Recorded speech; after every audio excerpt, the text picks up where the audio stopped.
എല്ലാവർക്കും സ്വാഗതം. അപ്പൊ ഇന്ന് ഞാൻ കൊണ്ടുവന്നിരിക്കുന്നത് മിനിറ്റുകൾക്കുള്ളിൽ തയ്യാറാക്കാൻ പറ്റുന്ന വളരെ ഈസി ആയിട്ടുള്ള ഒരു ഡിഷാണ്. അതെന്ന് പറഞ്ഞു കഴിഞ്ഞാൽ നമ്മളിപ്പോ സാധാരണ എല്ലാവരും ആഴ്ചയിൽ ഒരിക്കൽ ഇഡ്ഡലി, ദോശ, ചപ്പാത്തിക്ക് എന്തായാലും ഉണ്ടാക്കും. അപ്പൊ എനിക്കൊക്കെ എന്ന് പറഞ്ഞു കഴിഞ്ഞാൽ ഇഡ്ഡലിയൊക്കെ ഉണ്ടാക്കുമ്പോഴല്ലോ ഈ ചട്നി ഉണ്ടാക്കുന്നതിനൊപ്പം സാമ്പാർ ഭയങ്കര ഇഷ്ടം.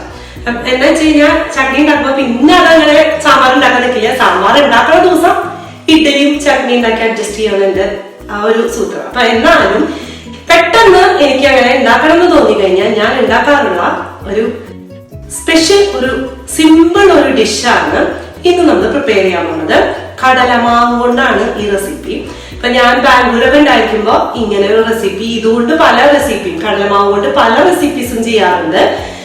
പിന്നെ ഈ കടലമാവ് എന്ന് പറഞ്ഞു കഴിഞ്ഞാൽ നമ്മള് സട്ടു സർബത്തൊക്കെ ഉണ്ടാക്കിയിട്ടുണ്ട്. ഈ കടലമാവിന്റെ ഗുണങ്ങൾ എന്ന് പറഞ്ഞു കഴിഞ്ഞാൽ അത്രയ്ക്കധികം ഉണ്ട്. അന്ന് ഞാൻ പറഞ്ഞിട്ടുണ്ട് ആ സട്ടു സർബത്ത് ഉണ്ടാക്കുമ്പോ. അപ്പൊ ഈ കറി അതുപോലെ ഗുണങ്ങളുള്ളതാണ്, നല്ല ടേസ്റ്റ് ഉള്ള കറിയാണ് കേട്ടോ.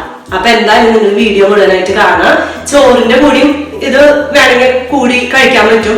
ചപ്പാത്തി, ഇഡ്ഡലി, ദോശ ഇതാണ് ഞാൻ കൂടുതൽ ഉപയോഗിക്കാറ്. അപ്പൊ വീഡിയോ മുഴുവനായി കണ്ട് ഇഷ്ടമായെങ്കിൽ ഷെയർ ചെയ്യുക, ലൈക്ക് ചെയ്യുക, അതുപോലെ സബ്സ്ക്രൈബ് ചെയ്യുക, തൊട്ടടുത്തുള്ള ബെല്ലൈക്കണൊക്കെ ഒന്ന് പ്രസ് ചെയ്യാം. ഓക്കെ, അപ്പൊ നമുക്ക് നമ്മുടെ കടലമാവ് കൊണ്ടുള്ള ആ ഡിഷ് ഉണ്ടാക്കാൻ വേണ്ട ഇൻഗ്രീഡിയൻസ് ആണ് ഈ കാണുന്നതൊക്കെ കേട്ടോ.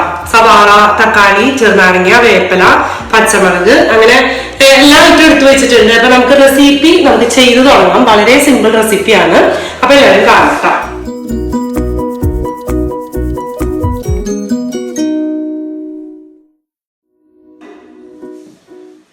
അപ്പൊ ആദ്യം തന്നെ നമ്മള് ഇത് ഉണ്ടാക്കാനുള്ള ഒരു പാൻ അടുപ്പത്ത് വെക്കാം. അപ്പൊ നമ്മള് തീ ഓൺ ചെയ്തിട്ടുണ്ട്. അതിലേക്ക് നമ്മൾ കുറച്ച് എണ്ണ ഒഴിച്ചു കൊടുക്കും. അപ്പൊ ഇത് സൺഫ്ലവർ ഓയിൽ ആണ് കേട്ടോ ഞാൻ യൂസ് ചെയ്യുന്നത്. ഒരു 1.5 ടേബിൾ സ്പൂൺ മാത്രം സൺഫ്ലവർ ഓയിൽ യൂസ് ചെയ്താൽ മതി. ഇതൊന്ന് നന്നായി ചൂടാവട്ടെ കേട്ടോ. ഇത് നമ്മൾ എടുത്തു വെച്ചിട്ടുണ്ട് 1 ടീസ്പൂൺ കടുക്, 1 ടീസ്പൂൺ ഉഴുന്ന് പരിപ്പ്, 2-3 വറ്റൽമുളക്. അപ്പൊ വറ്റൽമുളക് നമുക്ക് പൊട്ടിച്ചിടാം, മറ്റേത് രണ്ടും കൂടി ചൂടായ എണ്ണയിലേക്ക് നമുക്ക് ഇട്ട് കൊടുക്കാം. ഇതൊന്ന് പൊട്ടി വരുന്നതിന് മുമ്പ് തന്നെ നമുക്ക് വറ്റൽമുളക് ഇട്ട് കൊടുക്കാം.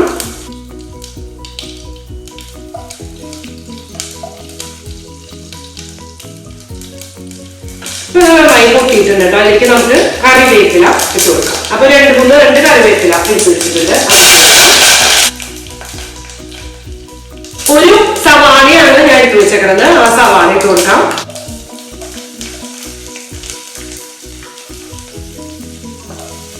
ഒരൊറ്റ മിനിറ്റ് നമുക്കൊന്ന് വഴറ്റി കൊടുക്കാം.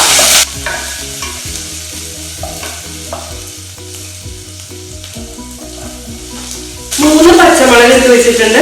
അതിലേക്ക് ഇട്ട് കൊടുക്കാം. ഞാൻ നീളത്തിലാണ് അരിഞ്ഞിടുന്നത്.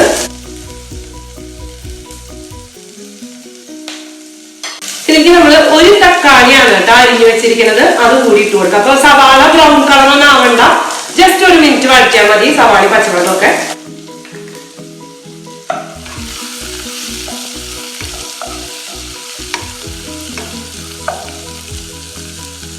ഇനി ഇത് ഒരു 2 മിനിറ്റ് ഇങ്ങനെ വേവിക്കാം കേട്ടോ. അതായത് തക്കാളി ഉടഞ്ഞു പോകണ്ട, അതിനു മുമ്പ് നമുക്ക് എടുക്കണം. അപ്പൊ ഫ്ലെയിം ഒന്ന് കുറച്ച് വെച്ചിട്ടുണ്ട്. അപ്പൊ ഒരു 2 മിനിറ്റ് ഇവിടെ നിന്ന് ചെറുതായിട്ടൊന്ന് കുക്കായിട്ടുണ്ട് കേട്ടോ. ഒന്ന് നമുക്ക് മിക്സ് ചെയ്ത് കൊടുക്കാം.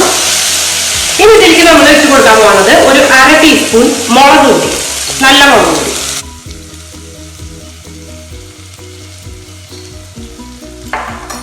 ഒരു ടീസ്പൂൺ മഞ്ഞൾപ്പൊടി,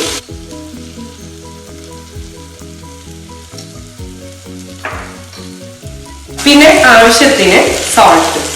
ഇപ്പൊ നമുക്ക് കുറച്ച് സോൾട്ട് ഇടാം. അത് കഴിഞ്ഞിട്ട് പിന്നെ ആവശ്യത്തിന് നോക്കിയിട്ട് പിന്നെ ഇടാം കേട്ടോ. ഒന്ന് നന്നായിട്ടൊന്ന് മിക്സ് ചെയ്യാം. ഫ്ലെയിം നന്നായി കാത്തി വെക്കാം.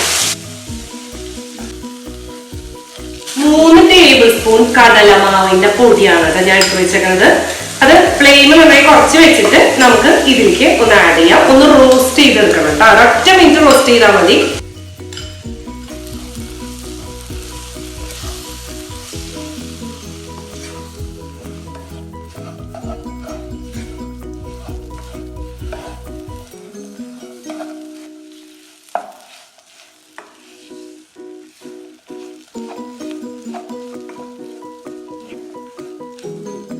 നമ്മൾ ഒരൊറ്റ മിനിറ്റ് ഇതൊന്ന് റോസ്റ്റ് ചെയ്തിട്ടുണ്ട്.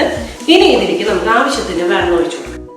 അപ്പൊ കടലമാവായതുകൊണ്ട് നമ്മള് വെള്ളം ആവശ്യത്തിന് നോക്കിയിട്ട് ഒഴിക്കണം. എന്താ വെച്ച് കഴിഞ്ഞാൽ കുറച്ച് കഴിയുമ്പോൾ അത് മാവ് ഇങ്ങനെ വെന്ത് വരുമ്പോൾ അത് തിക്കായിട്ട് വരും. അപ്പൊ അതനുസരിച്ച് നമുക്ക് വെള്ളം ഒഴിച്ചു കൊടുക്കാം. അപ്പൊ ഞാൻ ഇവിടെ പച്ചവെള്ളം തന്നെയാണ് ഒഴിക്കുന്നത് കേട്ടോ, ചൂടുവെള്ളം ഒഴിക്കണം നിർബന്ധമില്ല. അപ്പൊ കട്ടയില്ലാത്ത പോലെ നമ്മൾ നന്നായിട്ടൊന്ന് ഇളക്കിയെടുക്കും.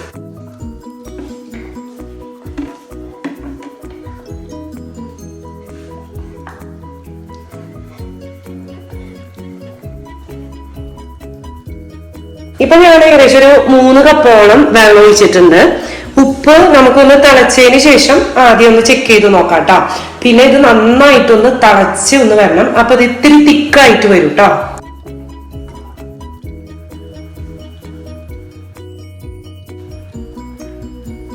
അപ്പൊ ഇത് നന്നായിട്ട് ഇങ്ങനെ ബോയിൽ ചെയ്ത് തുടങ്ങിയിട്ടുണ്ട് കേട്ടോ. അപ്പൊ കട്ടി വെച്ച് തുടങ്ങി, നല്ല തിക്നെസ് വന്നു തുടങ്ങിയിട്ടുണ്ട്. ഒരു 2 മിനിറ്റ് ഒക്കെ ബോയിൽ ചെയ്താൽ മതി കേട്ടോ.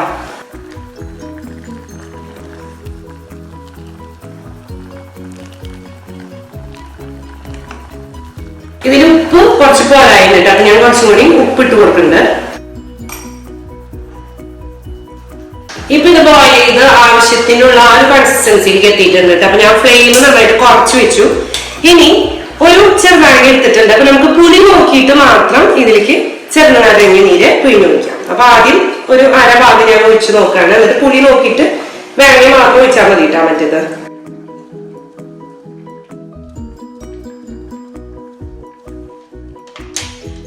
അപ്പൊ ആവശ്യത്തിന് പുളിയായിട്ടുണ്ട്. ഇനി നമുക്ക് ഇതിൽ ആഡ് ചെയ്യാനുള്ളത് ഒരു 1/2 ടീസ്പൂൺ പഞ്ചസാര.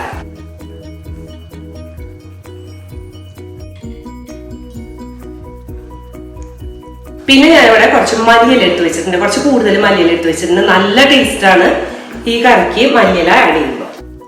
അപ്പൊ അതും കൂടി നമുക്ക് ഇട്ട് കൊടുക്കാം.